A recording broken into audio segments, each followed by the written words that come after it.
Vous allez entendre un message de William Branham intitulé « La divinité de Jésus-Christ », prêché le 25 décembre 1949 au Branham Tabernacle à Jeffersonville, Indiana, USA.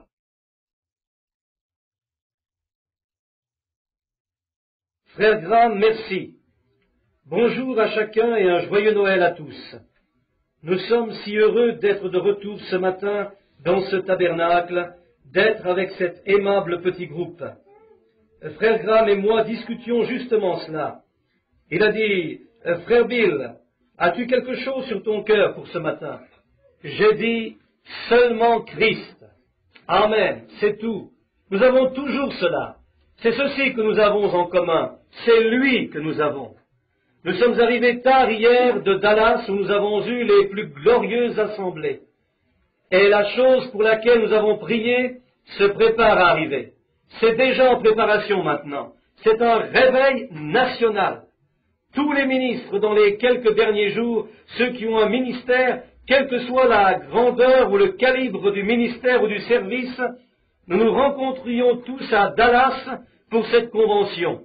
Et là, il y avait quelques 15 ou 18 ministres qui avaient entre 3 et 15 ou 20 000 personnes dans leur réunion.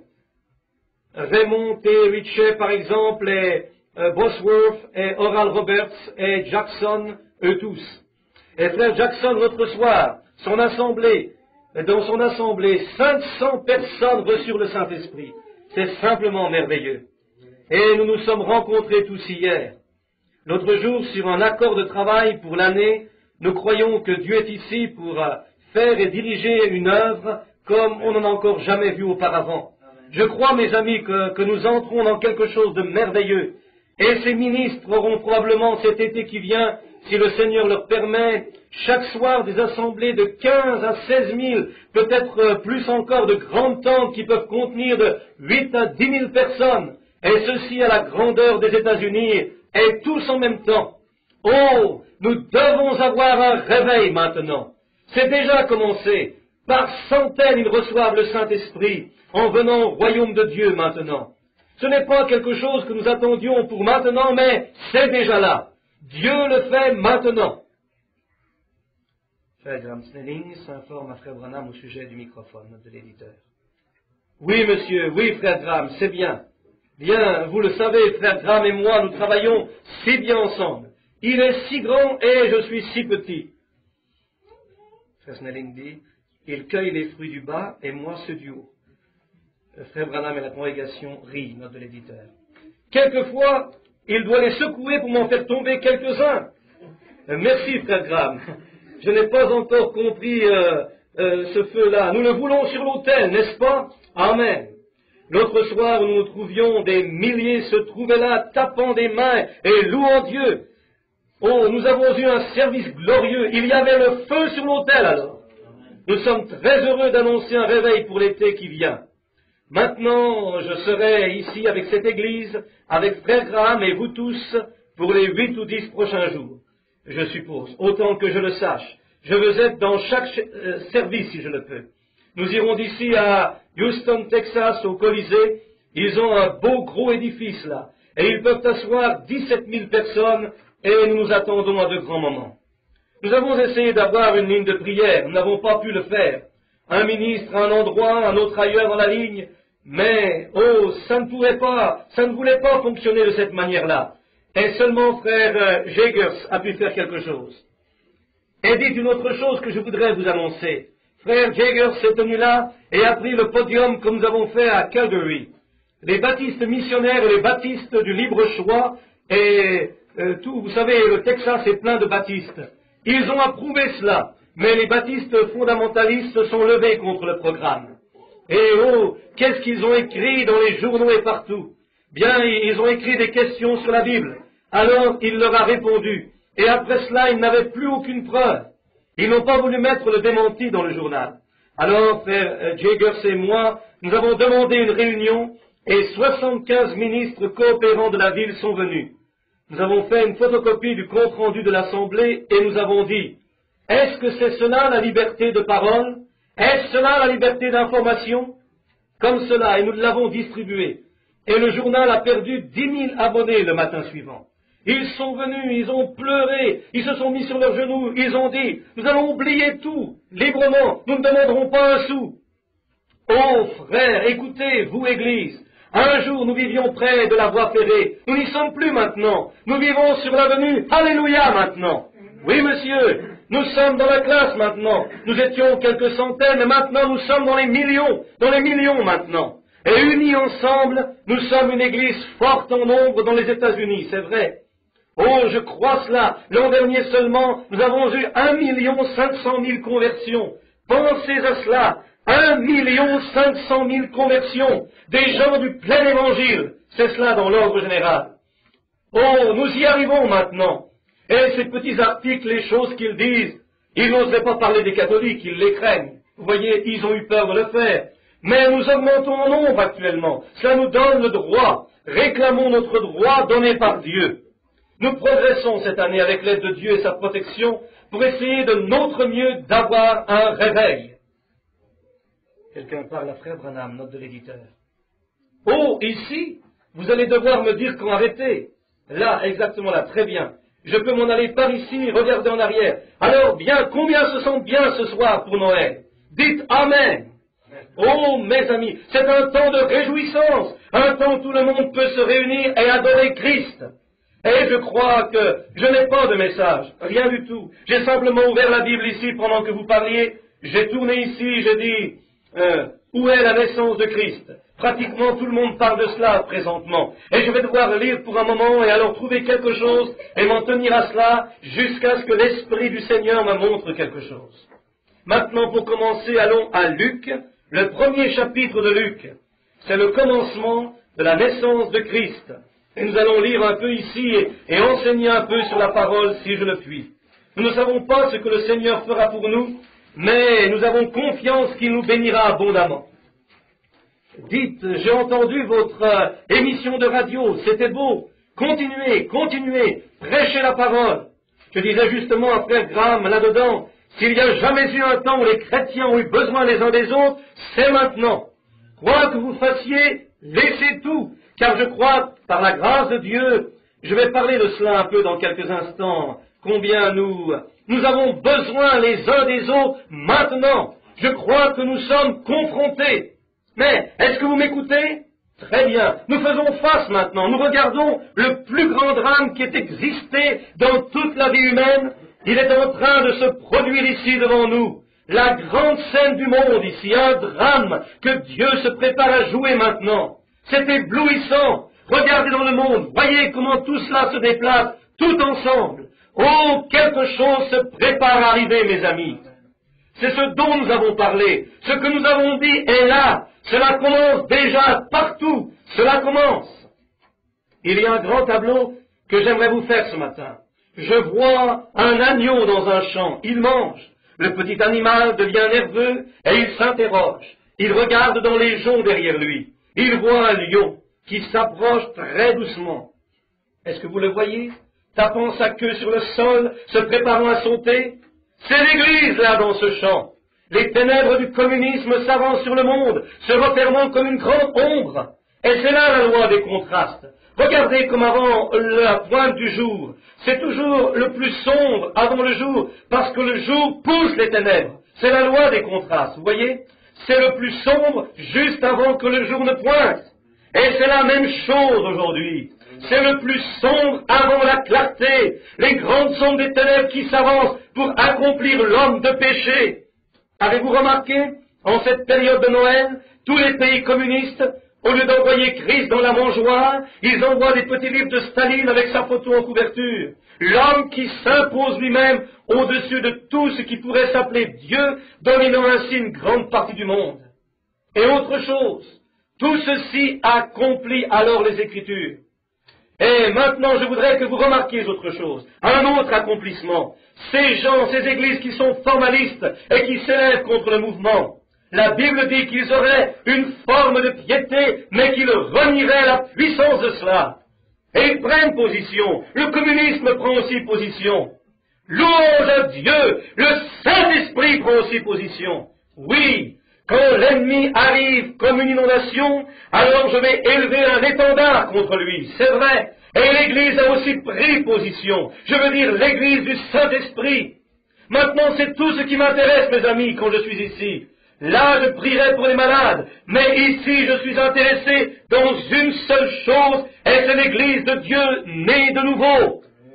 C'est vrai, c'est bien. C'est ce qui m'intéresse de toute manière. Je ne suis pas intéressé dans des lois, dans les diacres, et ainsi de suite, ou dans l'ordre des églises. Je suis intéressé au baptême du Saint-Esprit dans l'Église, pour ce jour dans lequel nous vivons. C'est la partie fondamentale. C'est ce qui nous intéresse. Inclinons-nous pour la prière. Père Céleste, descends ce matin parmi nous. Accorde-le, Seigneur, et que l'Esprit de Dieu prenne ce service. Bénis le travail ici, Seigneur. Bénis notre frère Graham.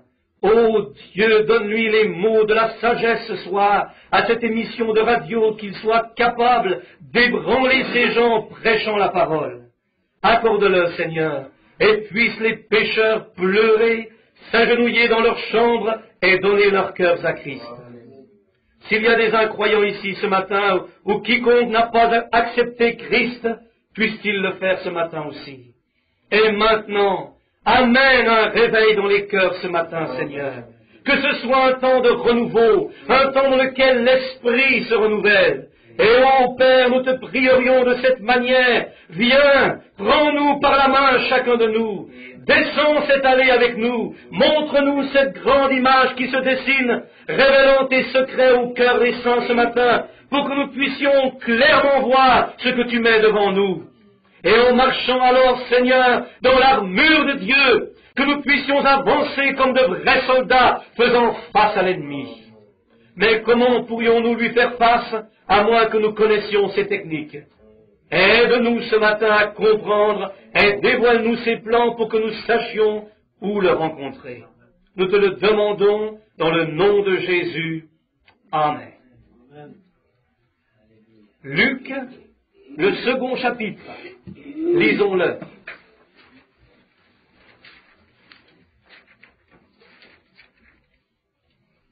En ce temps-là, parut un édit de César Auguste ordonnant un recensement de toute la terre. Ce premier recensement eut lieu pendant que Quirinius était gouverneur de Syrie. Tous allaient se faire inscrire chacun dans sa ville. Joseph aussi monta de la Galilée, de la ville de Nazareth, pour se rendre en Judée, dans la ville appelée Bethléem, parce qu'il était de la maison et de la famille de David, afin de se faire inscrire avec Marie, sa fiancée, qui était enceinte. Pendant qu'ils étaient là, le temps où Marie devait accoucher arriva, et elle enfanta son fils premier-né. Elle l'emmaillota et le coucha dans une crèche, parce qu'il n'y avait pas de place pour eux dans l'hôtellerie. Maintenant, pour commencer, jusqu'à ce que nous arrivions à la partie que je voudrais employer ce matin, que chacun se laisse diriger par l'Esprit du Seigneur. Aujourd'hui, partout dans le monde, on célèbre la naissance de Jésus, qui maintenant n'est plus que traditionnelle. Jésus ne naquit pas un 25 décembre. Nous savons que cela est impossible. Les collines de Judée étaient couvertes de neige. Comment cela se pourrait-il? Jésus naquit au temps de Quirinius, parmi tant d'autres naissances, autour du 1er avril. C'était le printemps. Mais ce jour-ci est très bien, s'il est simplement employé pour adorer en mémoire de sa venue dans le monde. Un des plus grands dons que Dieu fit à ce monde, c'est Jésus-Christ. Nous savons cela. Et maintenant, ce matin, je veux parler de sa divinité, qui il est. Plusieurs le voient comme un petit bébé couché dans une mangeoire. Mais c'est simplement une des images, une des scènes du drame, pour amener ce qu'il est vraiment, sa divinité. Et il dit, dans les Écritures de sa venue, on a parlé de lui depuis les jours de Jean. Aussi loin que la Genèse, cela fut prophétisé que la semence de la femme écraserait la tête du serpent, promettant cet enfant, Jésus-Christ. Et il est venu. Tous les prophètes, presque chacun des prophètes qui sont dans cette Bible, ont parlé de sa première et de sa seconde venue quand il reviendrait dans le monde. Jésus revient 3 fois Il va la première fois pour racheter son Église. Il vient la seconde fois pour recevoir son Église. Il vient la troisième fois avec son Église. Tout dans la Bible voyage en Trinité. 3. Mais tout en un Christ. Il vient, souvenez-vous, la première fois pour racheter son Église. La seconde fois pour recevoir son Église. La troisième fois avec son Église comme roi et reine. Maintenant, nous allons parler de sa première venue pendant un petit moment. Et concernant le fait qu'il est ici. Ensuite de sa seconde venue, puis de sa troisième venue, si le Seigneur le permet. En ces jours, il y avait une grande persécution contre l'Église. César Auguste s'était préparé un grand programme pour taxer tout le peuple. Et il n'y avait qu'un seul but à cela, que la grande prophétie de Dieu s'accomplisse. La seule chose que vous avez à faire quand vous voyez dans la Bible quelque chose qui vous semble un peu mystérieux ou un peu superstitieux, donnez à Dieu un peu de temps. Dieu n'est pas pressé. C'est nous qui sommes impatients. Et vous verrez, le vieil engrenage prophétique a mené tout dans le temps opportun. Tout se déroulera comme dans un film.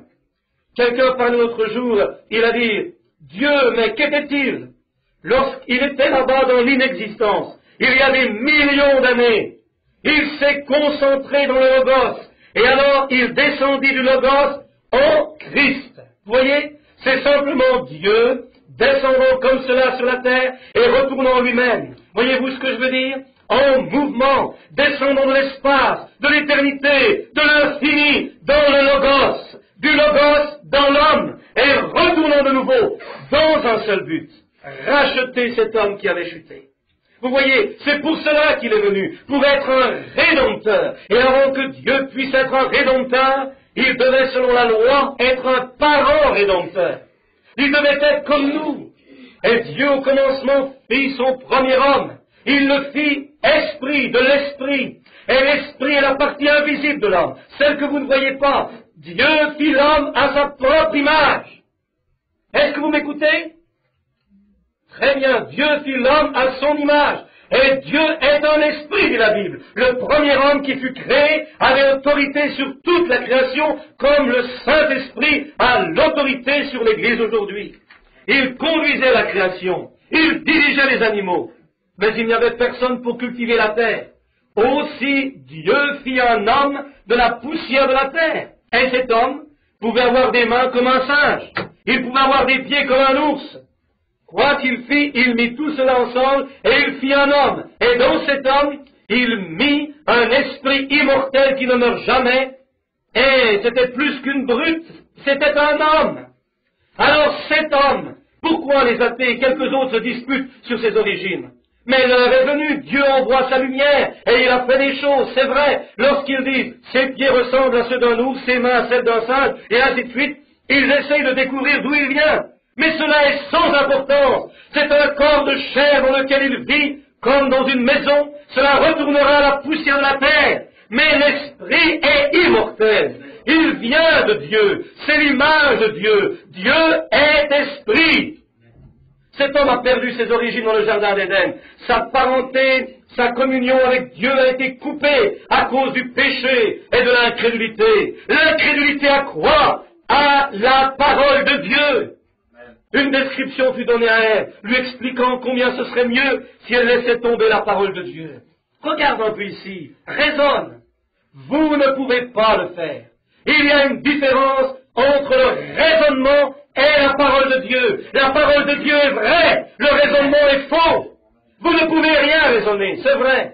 Notre esprit n'est pas capable. Il n'est pas assez fort, il ne sera jamais pour imaginer l'éternelle sagesse de Dieu. Alors vous ne pouvez pas la raisonner, vous devez la croire. Et ainsi le chemin était tracé par le premier père et la première mère. Ils avaient chuté, ils avaient dissous leur relation avec Dieu, ils étaient chassés du jardin d'Éden. Et à partir de ce moment, Dieu criait d'un bout à l'autre du jardin, cherchant son enfant perdu. Et alors la seule manière par laquelle Dieu pouvait le racheter, c'était de descendre, le racheter lui-même, pas un autre. Il ne pouvait envoyer un ange, c'était insuffisant. Mais la seule manière de racheter l'homme, c'était de descendre lui-même pour le racheter. Et si quelqu'un pêche, et que je sois le juge de ce groupe de gens, et que j'ai la juridiction sur vous tous, et que quelqu'un ait péché, et que je dise, maintenant frère Graham, je veux que tu payes le prix, ce ne serait pas juste. Si je demandais à mes propres garçons de payer le prix, ce ne serait pas encore juste.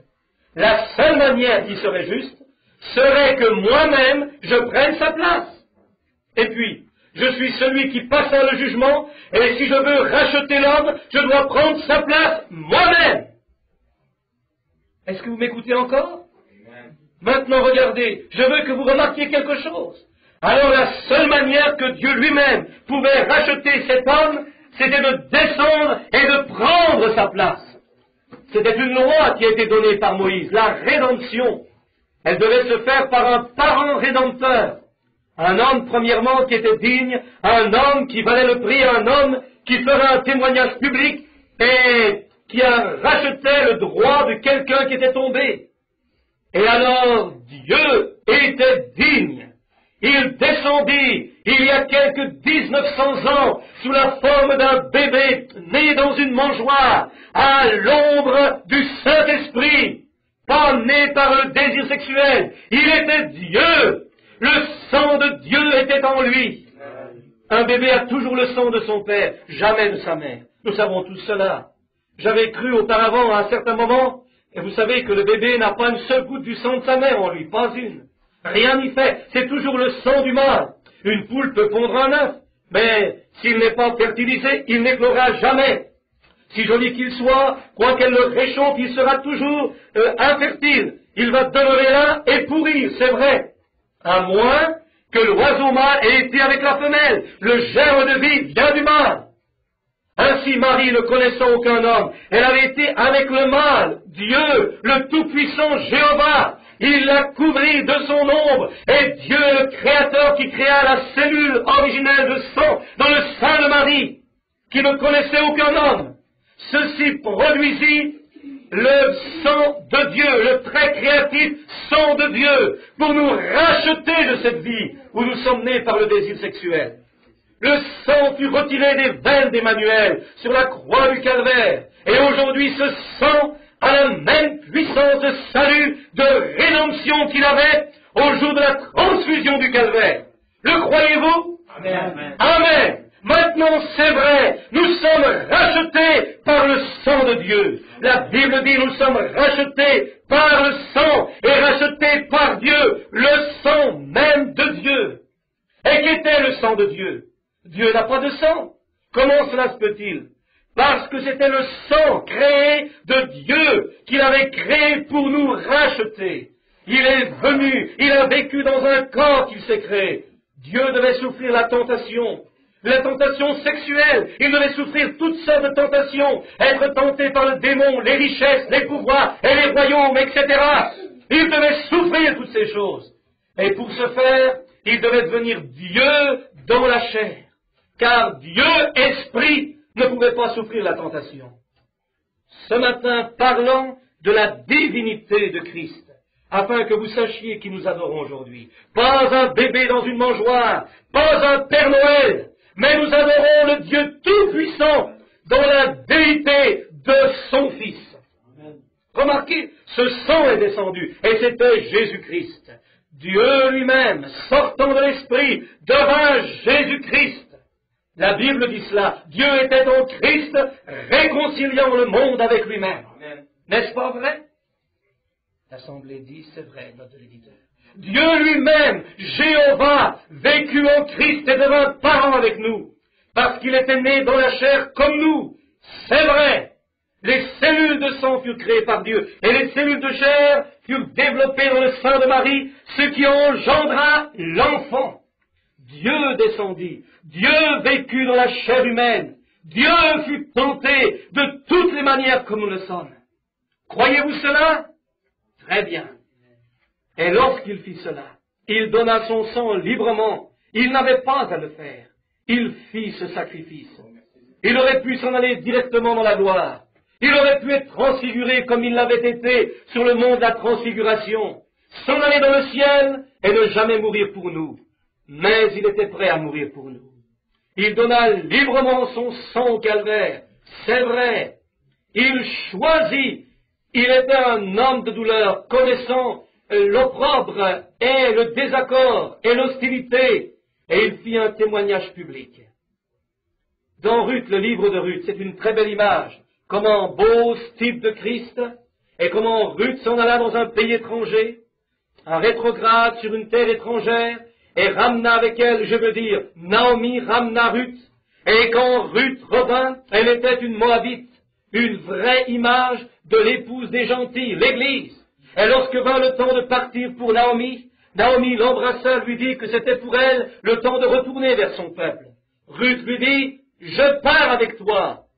Que ton peuple soit mon peuple, que ta maison soit ma maison, que ton Dieu soit mon Dieu, et que seule la mort nous sépare. Où tu mourras, je mourrai, et où tu seras enterré, je serai enterré. Voici une image de l'Église des gentils venant en Christ. Parce que nous étions des émigrés, éloignés, loin de Dieu. Seulement les Juifs avaient le salut. Mais nous, étant morts en Christ, devenons la semence d'Abraham et héritiers selon la promesse. Christ a une épouse des gentils, c'est absolument vrai, afin de pouvoir racheter, Bose, pour racheter le bien perdu de Naomi, ce qui était l'état rétrograde d'Israël. Alors Moab a dû se montrer quand il le fit.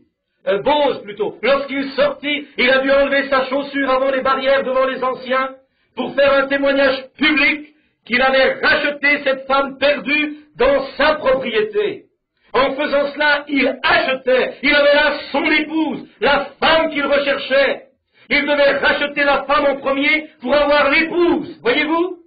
C'est la même chose qu'a fait Christ. Il a fait un témoignage public aux barrières de Jérusalem, lorsqu'il fut battu, outragé, affligé, abattu au calvaire pour, au lieu appelé Golgotha, il baigna la colline dans son propre sang, comme témoignage public qu'il avait racheté tout ce qui était arrivé dans le lointain passé, au commencement, qu'il avait racheté son peuple de la malédiction du péché et de l'emprise de l'enfer. Sachant qu'elle aurait besoin de quelque chose de plus dans les derniers jours que ce qu'elle a maintenant, il a dit, je ne te laisserai pas sans réconfort, je prierai le Père, il te donnera un autre consolateur, qui est le Saint-Esprit, il demeurera avec toi pour toujours. Encore un peu de temps et le monde ne me verra plus, mais je m'en vais au ciel et je vais préparer cela et je reviendrai, je serai avec vous, même en vous, jusqu'à la fin des âges. C'est ce dont je parle. Si vous êtes vivants, dites Amen. Amen. C'est bien. C'est ce dont je parle maintenant. C'est lui qui revient dans toute sa puissance. Et les athées arrivent. Oh, mais qui est-il? Oh, ce matin, il pense à quelques petits objets d'adoration, une petite mangeoire quelque part, quelques petits... Je ne pense pas à cela. Je pense à Christ, l'espérance de la gloire, dans mon cœur ce matin, par le Saint-Esprit. N'est-ce pas? Oh, condamné par le monde, Dieu est toujours venu dans le monde. Lorsqu'il l'a fait, le monde l'a haï. Comme il en fut au jour de Noé, ainsi en sera-t-il la venue du Fils de Dieu. Nous sommes dans ces jours, mes amis. Maintenant, remarquez encore un peu de temps, et le monde ne me verra plus, mais vous me verrez, parce que je serai avec vous, même en vous, jusqu'à la fin du monde. C'est vrai, il est ici maintenant. De nos jours, comment ce grand film tourne toujours, fait que les mêmes choses s'accomplissent pour que nous voyions ce qui arrive maintenant. Le grand drame est préparé. Nous sommes prêts pour voir de grandes choses arriver. L'Église est sortie du berceau, c'est vrai. La Pentecôte l'avait repoussée plus loin, pendant que les gens lançaient des pierres, s'amusaient, riaient d'elle, mais elle a grandi, elle est à maturité maintenant. C'est absolument vrai, c'est l'heure. Alléluia. C'est ce qui m'intéresse, de voir l'Église de Dieu se regrouper. Amen. Nous avons été battus ici et là, mais l'heure arrive où Dieu va tout ramener autour de nous et nous tirer à l'intérieur pendant que l'ennemi est à la barrière. Daniel l'a dit, les grandes choses des derniers jours, lorsque ces choses s'accomplissent, oh, les grands exploits que les croyants vont faire en ce jour-là. Et l'heure est venue, lorsque le grand drame, le film de Dieu sera prêt, de la dernière pluie. Joël l'a dit, dans les derniers jours, il s'accomplira que je déverserai mon esprit sur toute chair. Vos fils et vos filles prophétiseront, sur mes aides et mes servantes je verserai mon esprit, et je montrerai des signes dans le ciel en haut et des signes sur la terre, des colonnes de feu, des vapeurs de fumée. Cela s'accomplira avant que ce jour grand et terrible du Seigneur arrive. Celui qui invoquera le nom du Seigneur sera sauvé. Jésus leur a dit, ces choses que je fais, vous les ferez aussi, et même de plus grandes, car je m'en vais au Père. Alléluia! Alléluia! Voilà ce qui est dit dans la parole. Il a dit, si tu demeures en moi et que ma parole demeure en toi, demande ce que tu désires et cela te sera accordé. Amen. Il y a quelques années, les gens autour d'ici disaient, mais vous les gens du tabernacle, vous êtes juste des saints comédiens, vous êtes ceci, cela, autre chose, vous êtes des fous, des fanatiques. Mais oh, nous nous sommes tenus sur ce roc, le vrai, le baptême du Saint-Esprit. Et maintenant la puissance de Dieu Tout-Puissant est là dans l'Église. Il s'avance, alléluia. Je regarde plus loin, je veux seulement secouer tout cela partout. Frère, cela se passe maintenant, c'est là, c'est vrai. Sa divinité, qui est-il? Certains le voient encore comme un petit bébé, mais il est celui qui se tint sur l'invisible plateforme, qui étendit ses mains et qui parla et dit que la lumière soit. Et la lumière fut. C'était Jésus-Christ. Car il était dans le monde, et le monde a été fait par lui, et le monde ne l'a point reconnu. Il est la divinité de Dieu. Regardez ce qu'il a fait autrefois. Parlons de ces choses miraculeuses. Voulez-vous les compter? Lorsqu'il a fait ces choses miraculeuses pour créer les choses qui existent aujourd'hui et qui viennent de nulle part, il parla, et ces choses vinrent à l'existence. Et cette même puissance, ce même Christ, alléluia, oh, laissez les fondamentalistes, ces gens qui nient la puissance de Dieu, vivent dans l'erreur, la même puissance qui par la parole amena le monde à l'existence est dans ces gens qui ont le Saint-Esprit. C'est vrai.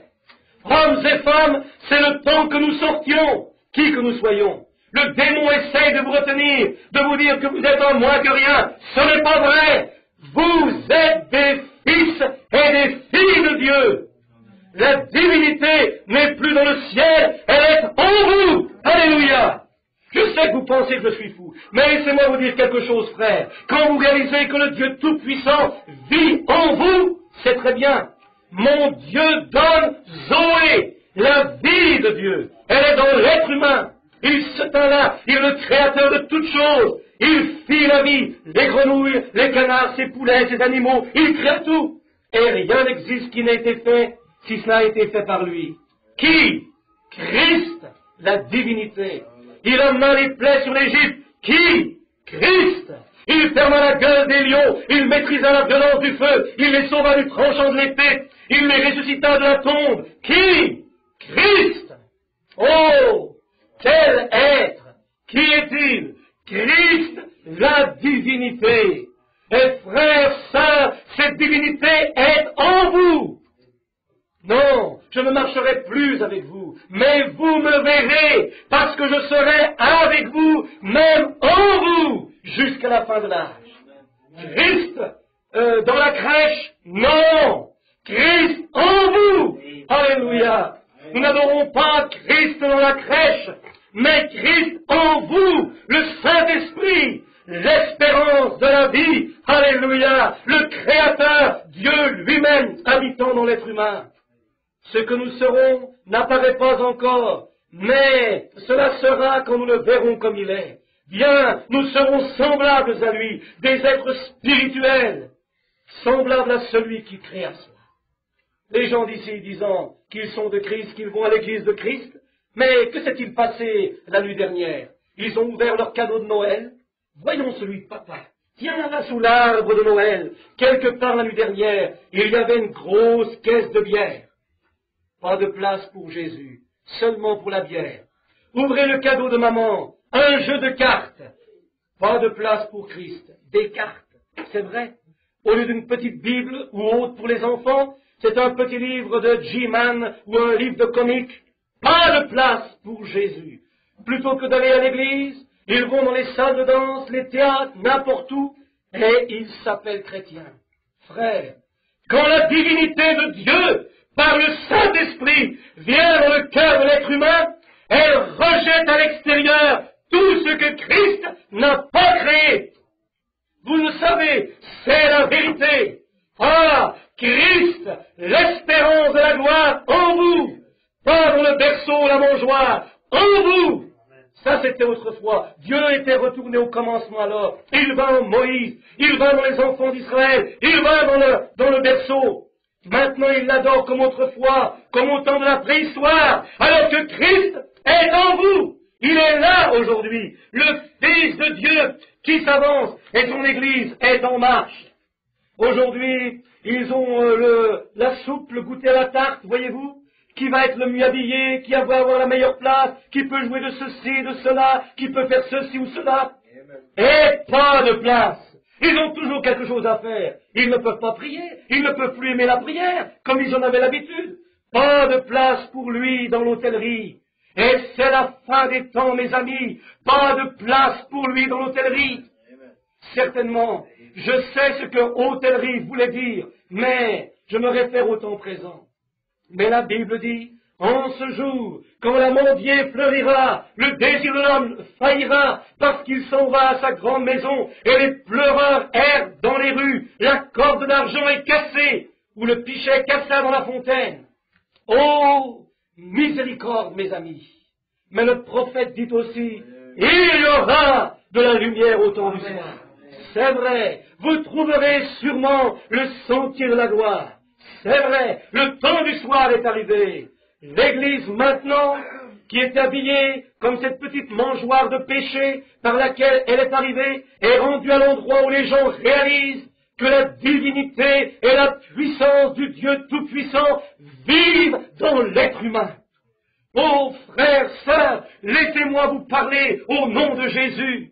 M'écoutez-vous encore? Oh, laissez-moi vous dire quelque chose. Le temps arrive où la femme et l'homme seront presque semblables. Ils s'habillent tellement de la même manière que vous ne pouvez même plus les distinguer. C'est vrai. Mais il est dit dans la Bible que toutes ces choses arriveraient. Cela arrive, c'est la vérité. C'est la vérité. Est-ce la vérité? Ils le savent, c'est la vérité. Ils agissent de la même manière, ils se ressemblent, ils parlent de la même manière. La Bible dit que ce serait comme cela. Il est dit dans les derniers jours, il y aura des temps fâcheux. Les hommes s'aimeront eux-mêmes plus qu'ils n'aimeront Dieu. Sans parole, des accusateurs. C'est ici, c'est vrai. Oh, gloire à Dieu. Je sens quelque chose qui s'agite dans mon âme. Pourquoi suis-je ici? Comme il en fut dans les jours de Noé, il en sera ainsi à la venue du Fils de l'homme. Noé, il y avait quelques croyants ce jour-là. Dieu a quelques croyants aujourd'hui. L'heure arrive, le grand drame se prépare. Hommes et femmes, si le Saint-Esprit habite en vous, le Christ qui naquit il y a 1900 ans, celui qui est venu à l'humanité, il n'est pas resté dans le berceau. Et aujourd'hui, en mémoire de sa naissance, que font-ils? Ils choisissent un arbre, ils le coupent, ils font un sapin de Noël, c'est très joli. Je ne critique pas cela.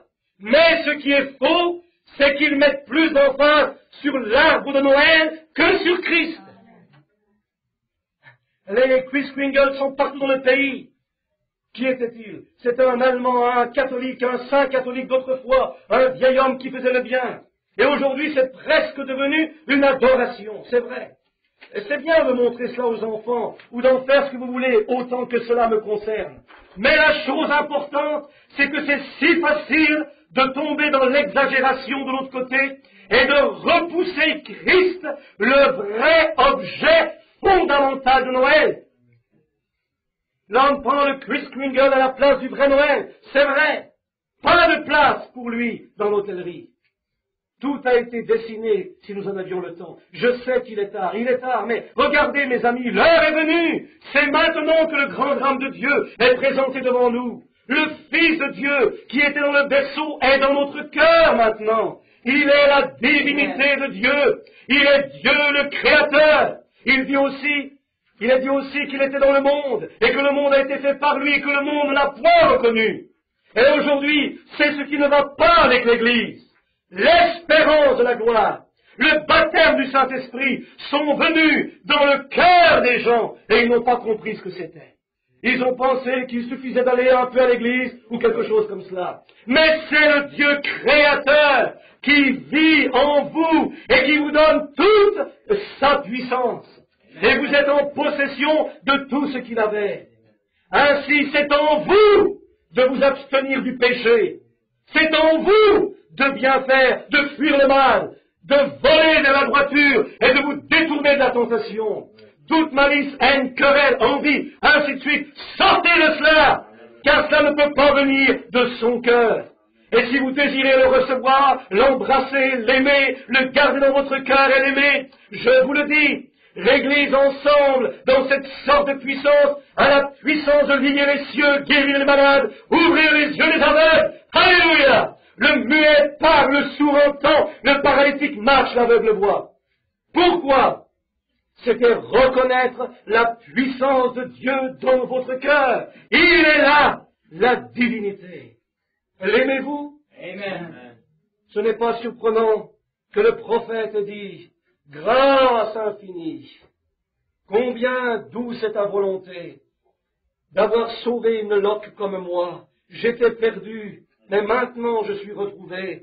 J'étais aveugle, mais maintenant je vois. » Chers frères et sœurs, si vous n'avez pas le baptême du Saint-Esprit ce matin, courez vers le royaume de Dieu aussi vite que vous le pouvez. Le temps d'être scellé est arrivé. L'ennemi nous envahit comme une inondation. Il a établi un étendard contre cela. C'est un drame qui se joue présentement. Et l'Église retourne à la maison aussi certain que n'importe quelle autre chose. Voyez-vous, vous ne pouvez pas toujours attendre, mes amis. Vous ne pourrez pas attendre tout le temps. Vous êtes mieux de venir maintenant. Vous devriez le faire aujourd'hui. C'est vrai. Pendant qu'aujourd'hui est aujourd'hui. Faites-le maintenant. Souvenez-vous, mes amis, cela peut vous sembler étrange. Le monde, le cosmos religieux ne voit rien. Je suis l'épine dans le pied et impopulaire, ainsi que les voies de Dieu, parce que le diable est le prince de la puissance de l'air. Il possède tous les gouvernements. Chaque gouvernement est contrôlé par le diable, selon la Bible. Le diable a dit qu'il l'était, c'est vrai. Il contrôle tous les gouvernements. Et alors la Bible dit, réjouissez-vous, vous tous les saints anges, et vous les saints de la terre, car les royaumes de ce monde sont devenus le royaume de notre Dieu et de son Christ. Et alors, il régnera. Satan a amené Jésus sur la montagne, il lui a montré tous les royaumes de ce monde, il lui a dit, ceci est à moi, et je te les donnerai. Et Jésus a dit, éloigne-toi, Satan. C'est vrai. Il ne le voulait pas. Alors, il a dit, si mon royaume était de ce monde, je pourrais appeler des légions d'anges. Mais mon royaume n'est pas de ce monde. Mon royaume est dans les cieux. Et il a dit, le royaume de Dieu sera en vous. Ainsi, les légions, les puissances, le baptême du Saint-Esprit sont en vous. Alléluia. Et sont nés par la divinité de Christ, par le baptême du Saint-Esprit. Oui, monsieur. Qui êtes-vous ce matin? Qui est Jésus-Christ? Il est en vous, autant que vous l'accepterez.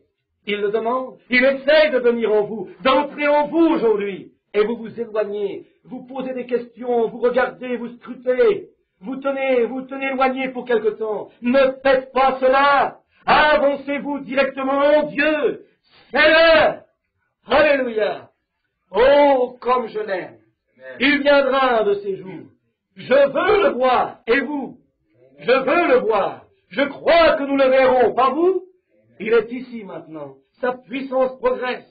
Qu'est-ce qui fait que les gens pleurent et crient, qu'ils avancent? Qu'est-ce qui se passe? C'est le Saint-Esprit qui agit en eux. S'ils pouvaient le réaliser et l'embrasser lui, embrasser le Saint-Esprit, croire en lui, l'étreindre, vivre avec droiture, ne rien faire qui pourrait le repousser. Dites, ô Seigneur Jésus, je te veux, tiens-toi près de moi, je resterai près de toi, Père. Pendant que vous faites cela, il attend pour entrer. Il veut être là, il vous courtise tout le temps, amis. Maintenant, mes amis, je sais que c'est la vérité. Je sais que les gens ne réalisent pas qui vous êtes. Les personnes ici peuvent vivre au-dessus du péché, peuvent vivre sans péché, vivre saintement. Vous ferez des erreurs, mais le sang de Christ vous pardonnera.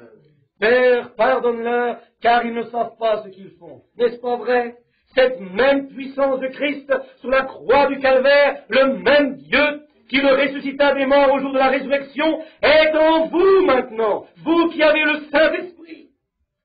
Oh, ne l'aimez-vous pas? Oh, entendez sa voix vous appelant aujourd'hui. Amenez-le tout contre vous et dites, maintenant, Seigneur Jésus, j'ai été un peu différent, mais en ce jour de Noël, je réalise qui tu es. Je t'ai adoré comme un petit bébé dans une crèche. Je t'ai vu, loin autrefois, comme un tout petit gars il y a 1900 ans. Et j'ai pensé, oh, si j'avais pu aller à Jérusalem. Aujourd'hui, il donne des tickets autres pour aller voir ce berceau là où il est né, la même mangeoire. Mais mes amis, ce n'est pas là qu'il est né. C'est ici qu'il est né. Dieu l'a amené ici à chacun de nous et il vit en nous. Oh, le Créateur, celui qui a créé le monde, créé les cieux, la terre et l'homme, dans chaque individu qui a reçu le baptême du Saint-Esprit aujourd'hui. C'est cela, c'est le secret. Et par le Saint-Esprit, il est en vous, lui, l'espérance de la gloire. Regardez ici dans l'Ancien Testament, comme j'y suis revenu plusieurs fois, lorsque le contrat a été fait, il a été déchiré sur la dépouille d'une bête morte. Ces morceaux du contrat devaient revenir ensemble et coïncider l'un avec l'autre. Et aujourd'hui, Dieu a fait un contrat, pas parce que vous avez été bon, pas parce que vous êtes joint à une église, ni que vous avez été un bon membre de la société. Vous pouvez être très bon, vous pouvez mener une vie propre, vous pouvez aller à l'église chaque jour, vous sacrifier chaque jour, donner tout votre argent, abandonner tout péché du monde et tout cela, vivre aussi vrai et fidèle que vous le pouvez, et manquer le ciel. Aussi loin que l'Est l'est de l'Ouest. C'est vrai. Ce n'est pas par la bonté que vous êtes sauvés, mais c'est par sa miséricorde que nous sommes rachetés. Dieu voulait faire des fils et des filles. La bonté ne les fera jamais. L'Esprit de Dieu les fait. Si ce n'était pas ainsi, il n'aurait pas dû envoyer le Saint-Esprit. Comment le contrat peut-il être complété? Jésus a dit, je m'en vais, mais je reviendrai, je serai avec vous-même en vous. Priez le Père et il vous donnera le Saint-Esprit, il demeurera pour toujours. Les gens mettent leur nom sur un registre d'église, ils essaient de tourner une nouvelle page le jour de Noël, ils essaient de se rendre à l'église, de payer un tribut à la mangeoire de cette église. Quand le Saint-Esprit les pousse, ils essaient de le trouver, ils veulent en sortir, mais ils sont aveuglés. Ils se promènent et disent, bien, ce ne sont que des fanatiques. Comme il en était au jour de Noé, ainsi il en est maintenant. La venue du Fils de Dieu est proche, c'est vrai. Seulement ceux qui sont remplis du Saint-Esprit, qui ont la vie immortelle en eux, le Saint-Esprit, seulement ceux-là seront ceux qui seront enlevés d'ici, aussi certains que nous sommes là. C'était autre chose, cette vieille arche au jour de Noé, qui flotta à la surface des eaux. C'était une force d'attraction qui venait d'en haut. C'était dans le dessus, la gloire de Dieu brille du ciel. Maintenant, une puissance. C'est ce que nous voulons dire. Je vous le dis aujourd'hui, amis. Écoutez ma parole. Il y a une puissance d'attraction. Pas celle de l'Église, pas celle du pasteur, mais celle de la gloire. Amen. Ce baptême du Saint-Esprit descend de la même manière pour attirer une Église. Qu'est-ce que c'est? La puissance de Dieu, l'accès à sa vie, Zoé. Ces choses que je fais, vous les ferez aussi, vous ferez même plus que cela. Il a été persécuté, on s'est moqué de lui, on a ri de lui, il mourut, il allait au tombeau, mais il était la vérité. Il avait l'Esprit de Dieu en lui, et Dieu le ressuscita. Amen. Si nous nous conduisons de la même manière, nous allons aussi revenir. Oh, Alléluia. Amen. Amen. M'entendez-vous? L'aimez-vous? Alléluia. N'est-il pas merveilleux? Merci. Oh, l'œil a vu, l'oreille a entendu. Ce qui est enregistré dans la parole de Dieu, n'est-il pas merveilleux, merveilleux? Inclinons nos têtes. Père céleste, ô Jésus, je m'attends à une période grandiose. Je la vois venir. Je sais qu'il n'y a d'espoir nulle part ailleurs. Je vois cet âge qui avance. Je vois les grandes lumières rouges du communisme se balançant au-dessus de la terre. Je vois les églises formalistes prendre position contre ton Église. essayant de les condamner, disant la guérison divine c'est faux, c'est une bande de fanatiques. Une loi à la Maison Blanche pour fermer l'Église. Ô Dieu, l'autre jour, placés là, voyant ces gens heureux, tous illuminés par la puissance de Dieu, regardant leur visage, voyant la gloire de Dieu, ils peuvent être comme les enfants hébreux dans la fournaise. Non, nous ne nous inclinerons jamais. Non, notre Dieu est capable de nous délivrer.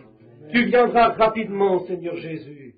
Je vois que l'heure arrive, quand ils auront la forme de la sainteté, mais qu'ils renieront la puissance et s'en détourneront.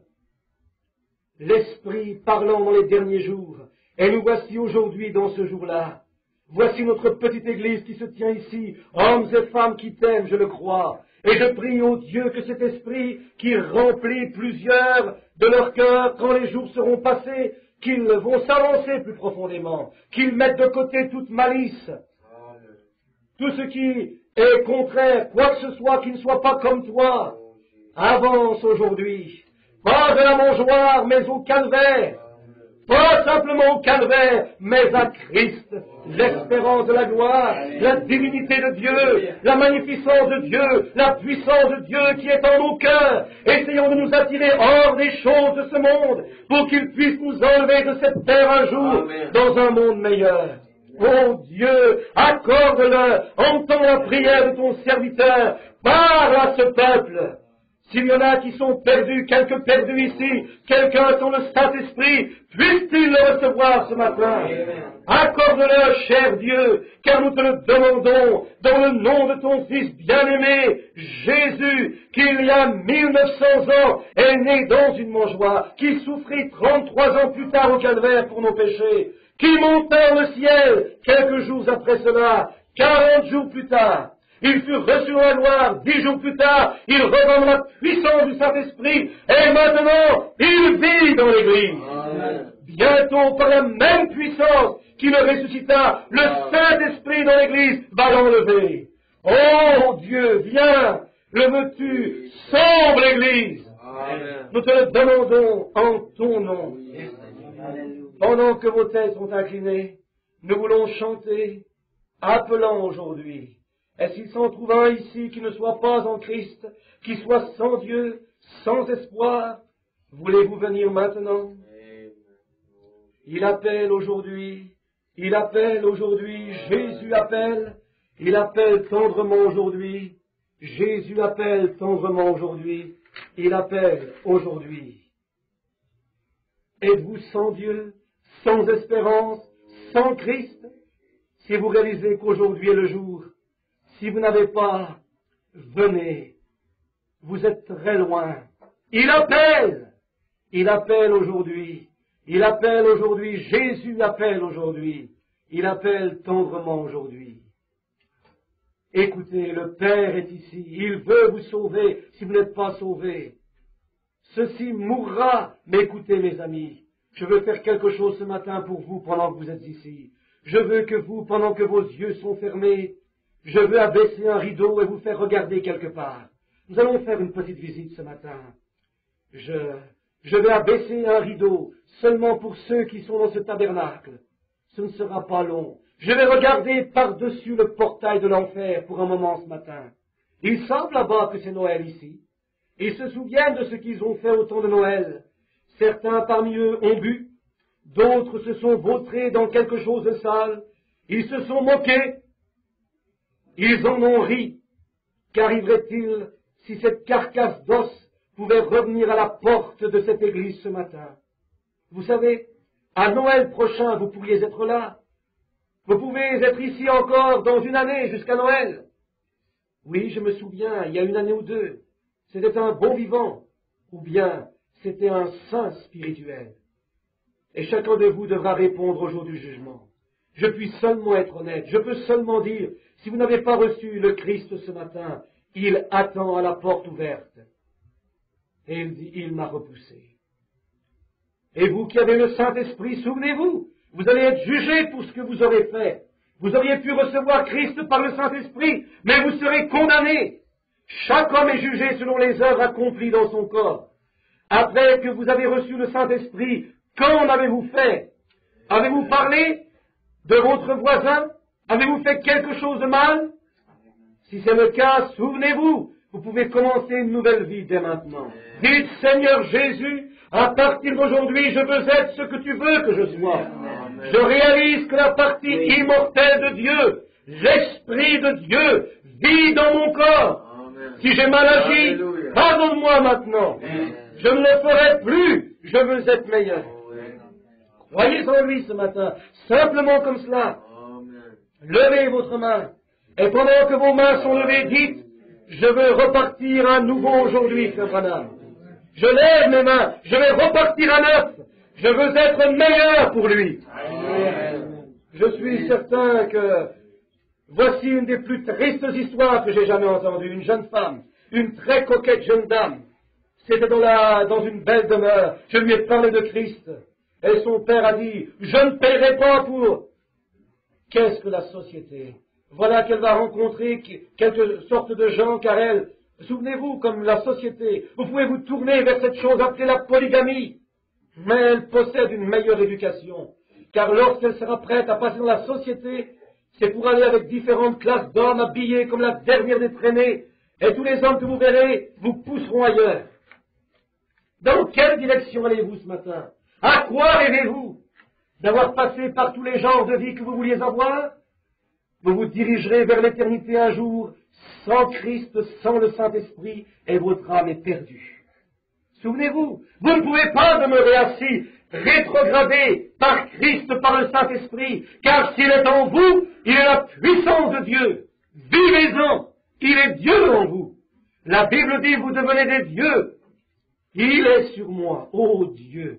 Jésus a dit, les pharisiens répondirent et dirent, tu te fais Dieu. Il a dit, n'est-il pas écrit dans votre loi, vous êtes des dieux? Une fois pour Pharaon, il fit de Moïse un Dieu. Et il fit de vous un Dieu pour les gens, c'est vrai.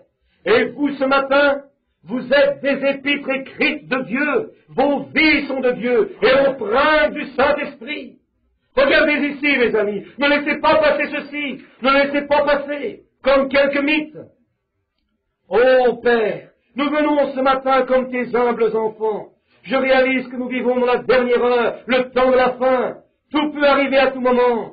Hommes, femmes, garçons ou filles sont sans Dieu. Je te prie, Père, sois miséricordieux. Je te prie, sois miséricordieux pour ceux qui ont reçu et dans leur cœur réalisent que tu es proche. Et réalisant que les petites choses du monde, par les soins du monde, oh, je prie Dieu que chacun d'eux ce matin te sera consacré pour les jours à venir. Et quel que soit le temps que nous ayons à attendre ta venue, nous croyons que c'est là maintenant, qu'après un moment nous sortirons et que nous le verrons.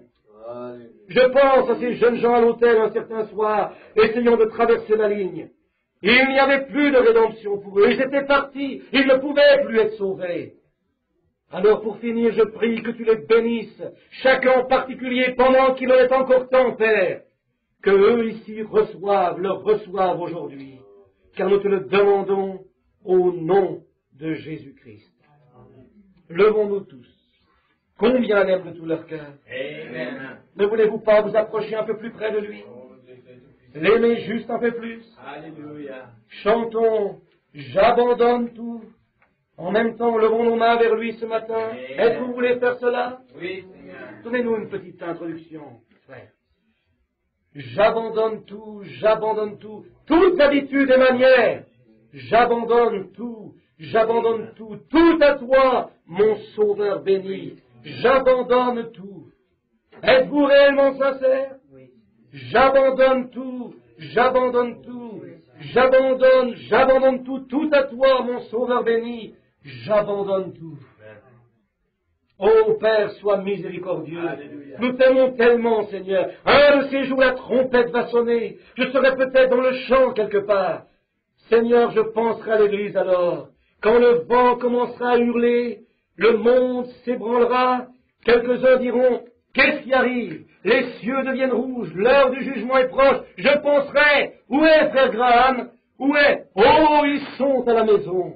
Mais Père, alors, après un moment, nous entendrons un bruit comme nous n'avons jamais entendu. La trompette, l'ange sonne la trompette. Oh Dieu, Ceux qui seront dans la chambre de la mort se lèveront. Combien vont crier, qu'est-ce qui arrive au monde? Nous ne pourrons plus nous tenir sur nos pieds, tout s'écroule. Alors nous serons pris tous ensemble pour te rencontrer dans les airs. Ô Père, si la mort devait nous surprendre avant ce temps, je veux dire la mort naturelle de cette terre, celle qui sépare, puissions-nous entrer dans la chambre avec le courage de la foi, nous entourant du manteau de Christ, le Saint-Esprit. Un jour, nous devrons en arriver là, Père. Je réalise qu'il me faudra franchir cette étape. Aussi, c'est là, quelque part devant moi, l'heure à laquelle j'entrerai dans la chambre de la mort. Quand j'entendrai ma sentence être lue, je ne veux pas m'enfuir comme un poltron. Je veux aller comme toi tu es allé, Seigneur. Ne pas essayer de m'envelopper dans une vieille robe, mais m'entourer du manteau de Christ, le Saint-Esprit autour de moi, comme Paul l'a fait, et dire, mort, où est ton aiguillon? Tombeau, où est ta victoire? Nous entrerons dans cette sombre chambre avec ceux qui sont morts, écoutant pour entendre sa voix, la voix de l'archange, qui nous appellera de parmi les morts pour voir nos bien-aimés de nouveau. Oh Seigneur, si nous manquons cela dans la vie aurait été inutile pour nous. Nous aurons failli, mais si nous trouvons celui qui est précieux à nos cœurs, alors nous aurons atteint en tout le but de Dieu. Amen. Oh, comme nous l'aimons ce matin. Que chaque chrétien ce matin voit la vision rapidement, Seigneur. Il se fait tard maintenant, et je prie que tu leur fasses voir la vision et qu'ils attrapent la vie aujourd'hui et qu'ils vivent pour toujours. Parce que nous te le demandons dans le nom de Jésus. Amen. Est-ce que vous vous aimez les uns les autres? Alors tournez-vous et donnez-vous la main et dites que Dieu vous bénisse. Christ soit avec vous. Au lieu d'un joyeux Noël, dites Christ soit avec vous en vous retournant. Ne quittez pas maintenant, mais tournez-vous simplement et dites Christ soit avec vous. Frère Branham se tourne et dit Christ soit avec vous, Frère Branham, notre éditeur. Un petit moment. Encore un tout petit moment. Tout à toi, mon Sauveur béni, j'abandonne tout. Oh, je croyais que c'était minuit passé. Mais c'est juste 11 heures seulement. Je croyais qu'il était minuit 20. Une sœur dit, restons encore une heure, notre l'éditeur. Eh bien, qu'en dites-vous? Amen. Vous aimez tous le Seigneur? Alors dites, louange soit au Seigneur. Maintenant, nous pouvons lui témoigner quelques mots, seulement quelques mots. 2 ou 3 mots comme par exemple, j'aime Jésus. Ne lui dites pas plus que cela.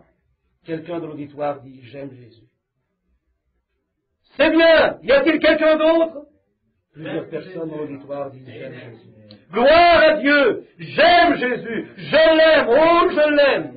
Je l'aime. Oh Jésus. Jésus, Sauveur, conduis-moi dans les tempêtes de la vie.